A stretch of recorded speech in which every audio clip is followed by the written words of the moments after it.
Beheşt 7 tabağın üstünde Allah 100 tabağa cennet koyuptur diye. Cennet dedi bağlık dedi. Cennetin hemme bağları mesahatı nezre mesahati ki ardı semavati vel ard cennetin iğni asmanla bilen yerin arası. Yani 7 kat asmanı yapışırsan 7 kat yerde birbirini yapışırsan cennetin iğni şu kadar olakanıptır Allah Teala. Cennetin tamam üstünlüğe her bağda bir meyve olacak ya her bağda forum meyve olacak diye. Forum meyve olacak şu dağda. Ol bağlar şöyle bir bağ yağmurda elenderlere gittik. O kon bağlar var çırmaş bolana. Meyve de yok, zat da yok. Yok. Cennetin bağları Allah olakon yarattır. Emma ve cenel cenneteyninden cennetin meyveleri yakınacak olacak. Bağlar Allah şiforum yaratıptır diye.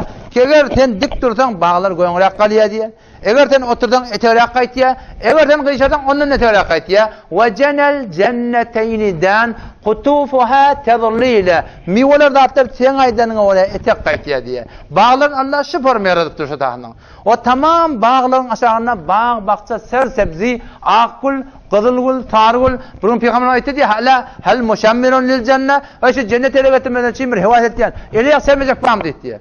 O sahabeler nahnul muşammirun lil cennet. Bir de Eliye'miz sermeyen teyyar ya Resulullah. Peygamber ayeti diye fe innel cennete la khatara laha. Cennet şeyle bir makam hiç öte fena pezir dedik diye. Hiye ve rabbil Kabe. Kabe'nin hudayına kasam. Şu cennet diyeler nurun yetela'le. Hem yer nurani diye. Ve reyhanetun tehtez. Hoşbu güller her yerde akgul, kızılgul, sargul.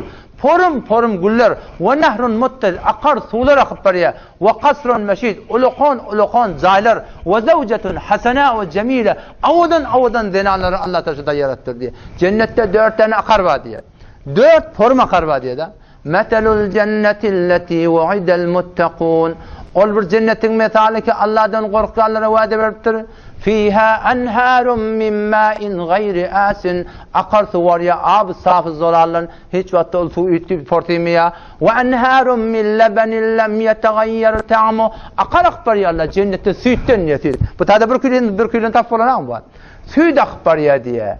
Lezzetil lişşaribin ve enharum min aselin musaffa akar akıp bariye ballan diye ve enharum min hamrin arak şerab akıp bariye arak şerab bu dünyanın kela portip ankip barana o içenin yanına tutup barana lezzetil lişşaribin beter tüccar içerleyen adamlar diye beter leziz beter bir tamamladılar akarlar cennetin bağlarının aşağının böyle şeyle akıp bariye diye.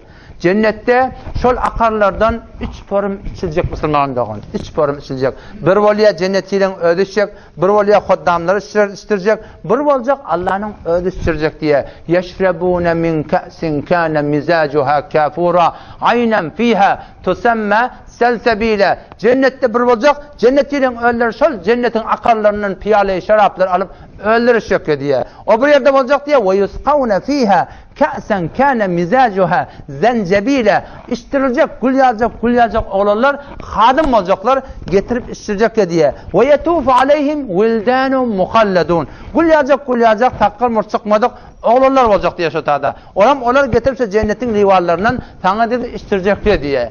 Bu vaktlarda olacak Allah'ın ödüştürecek. Ve sakahum rabbuhum şaraben tahura. Allah ödüştürecek şaraben tahura. Pak konandi dil kullen yürek kullen kaygı gam. Hemmelattan boşak düşecek diye.